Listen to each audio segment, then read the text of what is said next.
Hello दोस्तों, हम लोग फिर आ गए हैं दूसरी का सेशन लेकर के। फर्स्ट सेशन हम लोग कर चुके हैं। चैप्टर फर्स्ट था, उसमें इसके झा का बुक था NCERT प्लस एग्जाम्पलर मिला के बनाया गया है इसमें। चलिए हम लोग अब सेकेंड चैप्टर में ऑब्जेक्टिव नहीं है, थर्ड चैप्टर। कौन सा चैप्टर है? थर्ड चैप्टर है, ठीक है।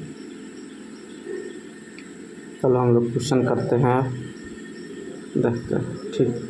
फर्स्ट क्वेश्चन है, एक पिंड U वेग से ऊर्ध्वाधर ऊपर फेंका जाता है, इसके ऊपर उठने की अधिकतम ऊंचाई क्या होगी? बहुत बढ़िया क्वेश्चन है। तो इसका ऊपर उठने की अधिकतम ऊंचाई क्या होगी? U square 2G, option B, ठीक है। आगे चलते हैं। अब आते क्वेश्चन बी, किसी गतिमान पिंड के लिए विस्थापन तथा दूरी का आंशिक अनुपात क्या होता है? किसी गतिमान पिंड के लिए किसी विस्थापन तथा दूरी का आंशिक अनुपात क्या होता है? 1 के बराबर अथवा कम होता है। क्या होता है? 1 के बराबर अथवा कम। क्या होता है? 1 के बराबर अथवा कम, ऑप्शन नंबर डी। चलो ठीक है। उसके बाद हम लोग चलते हैं तीसरे का क्वेश्चन। यदि किसी पिंड का विस्थापन समय के वर्ग के अनुक्रमानुपाती है तो वह वस्तु गमन करती है। समय के वर्ग के अनुपाती वस्तु गमन करती है एक समान त्वरण से, option number B. 4 number question, मान लीजिए कोई लड़का 10 मीटर पर सेकेंड की नियत चाल से चल रहे मेरी गो राउंड झूले पर सवारी करने का आनंद ले रहा है। इससे ज्ञात होता है कि वह लड़का त्वरण में गति कर रहा है। किसके साथ?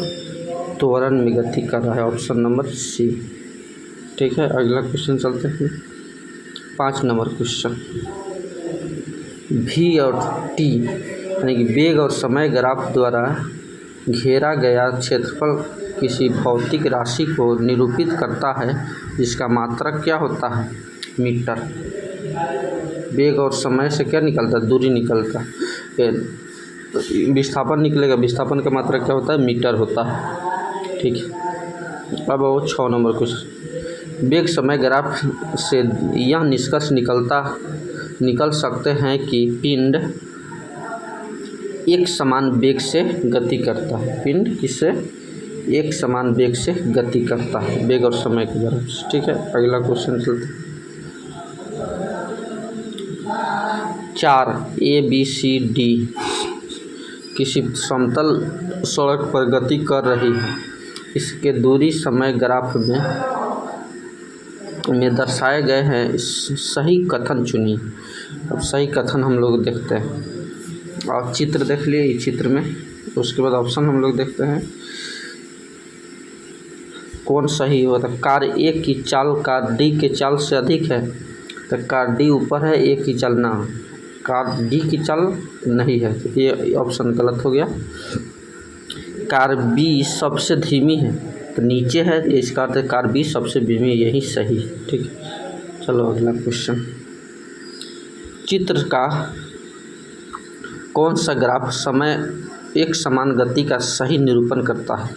एक समान गति का, तो एक समान गति का कौन सही निरूपण करता है? ऑप्शन नंबर ए, जो सीधी रेखा में गमन करता है, दूरी और समय ग्राफ, ठीक है, ये वाला। अब हम लोग देखते हैं 9 नंबर क्वेश्चन, वेग समय ग्राफ की प्रवणता से प्राप्त होता है। वेग समय ग्राफ को वेग और समय का ग्राफ क्या दर्शाता है? त्वरण को दर्शाता है, वेग और समय का ग्राफ, ठीक है। नीचे दिए गए 10 नंबर क्वेश्चन अब देखा जाए। नीचे दिए गए प्रकरणों में से किसमें चली गई दूरी तथा विस्थापन के परिणाम समान होते हैं? दिए गए प्रकरणों में चली गई दूरी तथा विस्थापन के समान होते हैं। तो यदि कार धीमी सड़क पर गमन कर रही हो, कार क्या है? धीमी सड़क पर गमन कर रही, सब एग्जाम्पलर NCERT का क्वेश्चन है, ठीक। और 11 नंबर क्वेश्चन, सरल रेखीय पथ के अनुदिश त्वरित गति से गतिमान किसी पिंड के लिए नीचे दिए गए कथनों में कौन सा सही नहीं है? तो कौन सा कथन सही नहीं है?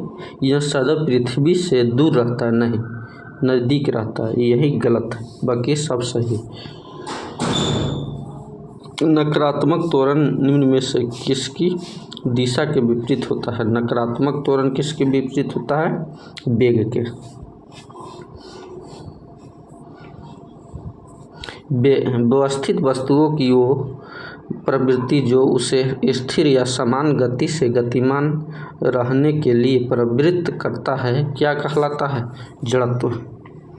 व्यवस्थित गतिमान समान प्रवृत्त करता है जड़त्व। अगला, यदि किसी वस्तु द्वारा तय की गई दूरी शून्य हो तो वस्तु का विस्थापन क्या होगा? शून्य होगा। दूरी शून्य होगा तो विस्थापन भी शून्य होगा। ठीक।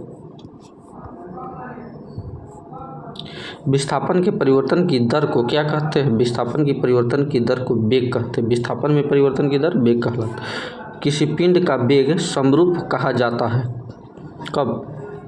वेग का मान और दिशा दोनों नियत हो तो क्या कहलाएगा? समरूप हो। वेग का मान और दिशा दोनों नियत हो तो समरूप हो। तात्कालिक वेग और औसत वेग तब बराबर होते हैं जब वस्तु का शून्य में त्वरण हो। वस्तु का त्वरण शून्य हो। तात्कालिक वेग औसत वेग बराबर होगा कब? वस्तु का त्वरण क्या हो? एक्सीलरेशन बराबर 0। ठीक है। उसके बाद आ जाओ, किसी पिंड का विस्थापन समय के समानुपात पाया जाता है। पिंड का है क्या? वेग समरूप है। क्या समरूप है? वेग समरूप। ये नंबर ऑप्शन। ठीक है। उसके बाद, मुक्त अवस्था में गिरते हुए एक पिंड द्वारा तय की गई दूरी समानुपाती होती है गिरने के समय का वर्ग के। गिरने के समय के वर्ग के। गति का दूसरा समीकरण और समय के बीच संबंध देता है। गति का दूसरा समीकरण समय के बीच संबंध देता है स्थिति का। तो गति का 3 गो समीकरण होता है तो दूसरा स्थिति का देता है। ठीक है। निम्न में से कौन सी मात्रा चाल के साथ इसकी गति निर्दिष्ट करती है? वेग। कौन सी मात्रा? वेग। एक निश्चित दिशा में बढ़ रही वस्तु की गति को वैज्ञानिक शब्दावली में किस पद के रूप में जाना जाता है? वैज्ञानिक शब्दावली में वेग के रूप में। किस रूप में? वेग के रूप में। एक समान तल वाली सीधी सड़क पर नियत त्वरण से दौड़ने वाली कार के संबंध में निम्न में से कौन सा कथन सत्य है? तो कार का वेग निरंतर बदल रहा है। सत्य है क्या है? कार का वेग निरंतर बदल रहा है।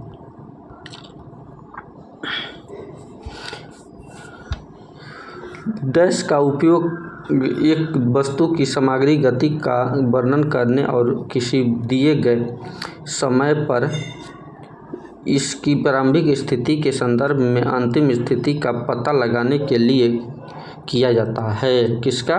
दूरी और विस्थापन का।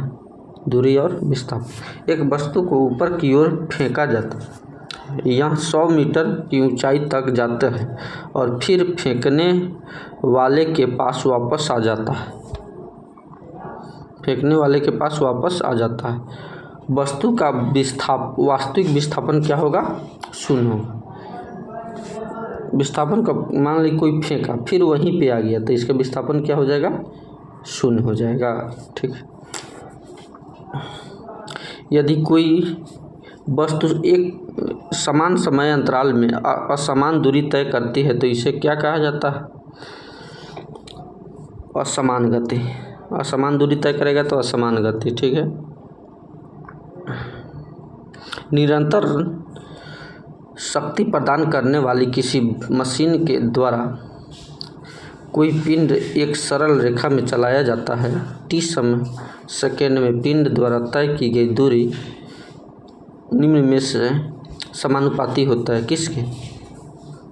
तो तय की गई दूरी किसके समानुपाती होगा? t का 3/2 के।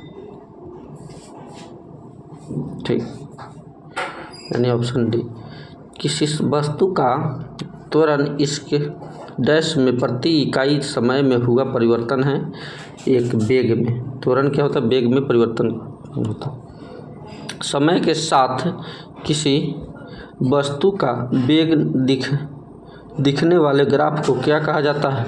समय के साथ किसी वस्तु का वेग दिखने वाले ग्राफ को वेग समय ग्राफ क्या कहा जाता है? वेग समय ग्राफ, ऑप्शन ए। धनात्मक त्वरण का अर्थ है, धनात्मक त्वरण का अर्थ क्या है? वस्तु का वेग बढ़ रहा है, वस्तु का वेग बढ़ रहा है। धनात्मक त्वरण का अर्थ है वस्तु का वेग बढ़ रहा है। गति का द्वितीय समीकरण, कौन सा गति का द्वितीय समीकरण है? ठीक है, तो एस बराबर half A T U T plus 1/2 A T square, यानी कि एस बराबर U T plus 1/2 A T square, option number D. ठीक, शून्य से स्वतंत्र रूप से गिरने वाली वस्तु है, शून्य से स्वतंत्र समान त्वरण, शून्य से स्वतंत्र रूप से गिरने वाली वस्तु क्या है? समान त्वरण, ऑप्शन नंबर सी। वह भौतिक राशि है जो कभी भी ऋणात्मक नहीं हो सकती है। कौन है जो ऋणात्मक कभी नहीं हो सकता? तो दूरी, दूरी कभी भी ऋणात्मक नहीं हो सकती। कोई पिंड भी वेग से ऊपर की ओर ऊर्ध्वाधर रूप से फेंका जाता है। यह ऊंचाई h तक पहुंचने के बाद पृथ्वी की ओर लौट आता है। पिंड द्वारा तय की गई दूरी तथा विस्थापन का अनुपात क्या होगा? अनंत होगा। दूरी और विस्थापन का अनुपात क्या होगा? अनंत होगा। ठीक है, किसी पिंड के वेग समय का ग्राफ सरल रेखा में आता है तथा मूल बिंदु से गुजरते हुए एक अक्ष को छूता है। पिंड गतिशील है समान त्वरण से, पिंड गतिशील है किस गति से? समान त्वरण से। ठीक, तो किसी वाहन की गति माप यंत्र बताता है उसकी तत्क्षणिक चाल। क्या बताता है? तत्क्षणिक चाल। एक पिंड u वेग से ऊर्ध्वाधर रूप से एक फर्श से टकराता है तथा उसी गति से उछलता है। गति में परिवर्तन होगा -2u। क्या परिवर्तन होगा? -2u। एक समान वृत्तीय गति में चाल अचर और वेग चर होता है। एक समान वृत्तीय गति में चाल अचर होता है, लेकिन वेग क्या होता है? बदलते रहता है। मोटर गाड़ी ए एंड बी से दूरी समय ग्राफ से पता चलता है कि ए और बी से दूरी समय ग्राफ से क्या पता चलता है? तो पूरी दूरी तक ए की अपेक्षा बी अधिक वेग से चलता है, तो एक की अपेक्षा बी सही है कि अधिक वेग से चलता है, ऑप्शन नंबर सी। ऐसे ही सीधा जा रहा है, ये ऐसे जा रहा है, तो इधर जाएगा समय के तो ये लगेगा अधिक समय, ये सीधा जाएगा तो कम समय लगेगा, चाल अधिक होगा। 40 नंबर क्वेश्चन, निम्नलिखित ग्राफ द्वारा प्रदर्शित करता है एक समान त्वरण। क्या वेग समय ग्राफ क्या प्रदर्शित? त्वरण तो प्रदर्शित।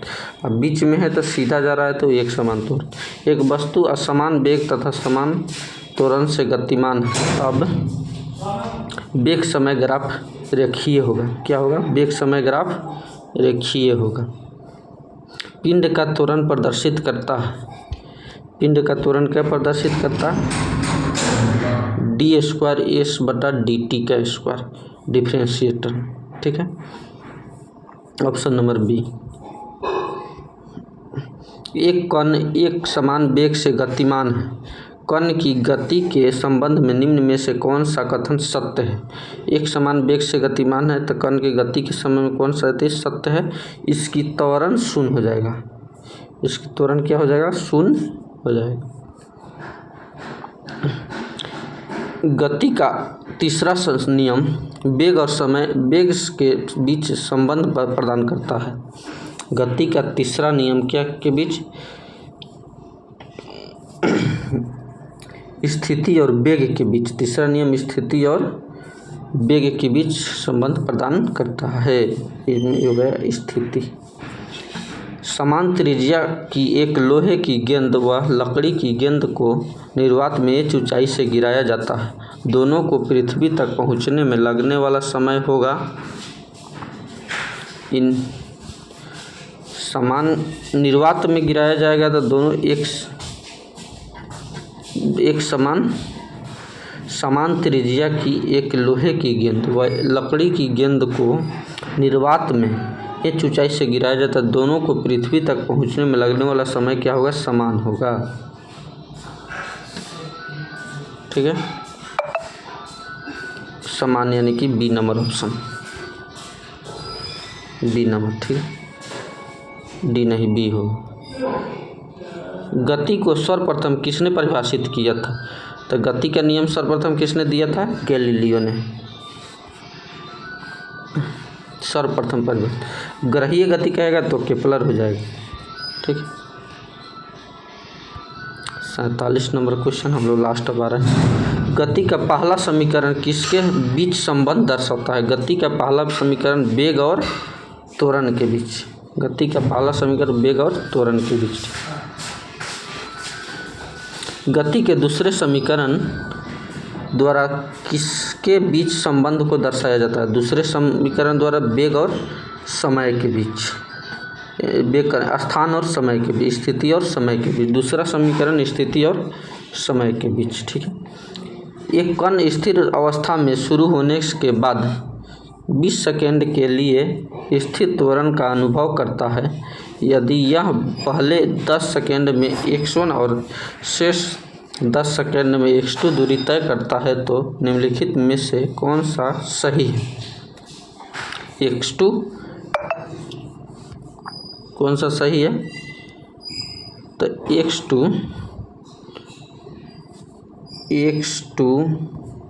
3x के x1 के बराबर होगा। ठीक है, x2 किसके बराबर हो? 3x1 के बराबर। इतना ही तीसरे का चैप्टर का ऑब्जेक्टिव इतना ही था, समाप्त हो गया। चौथा चैप्टर आएगा नेक्स्ट, कल देखते रहिए। ठीक, इसका एक फर्स्ट चैप्टर हो गया, जो नहीं देखें जाकर देख लेंगे।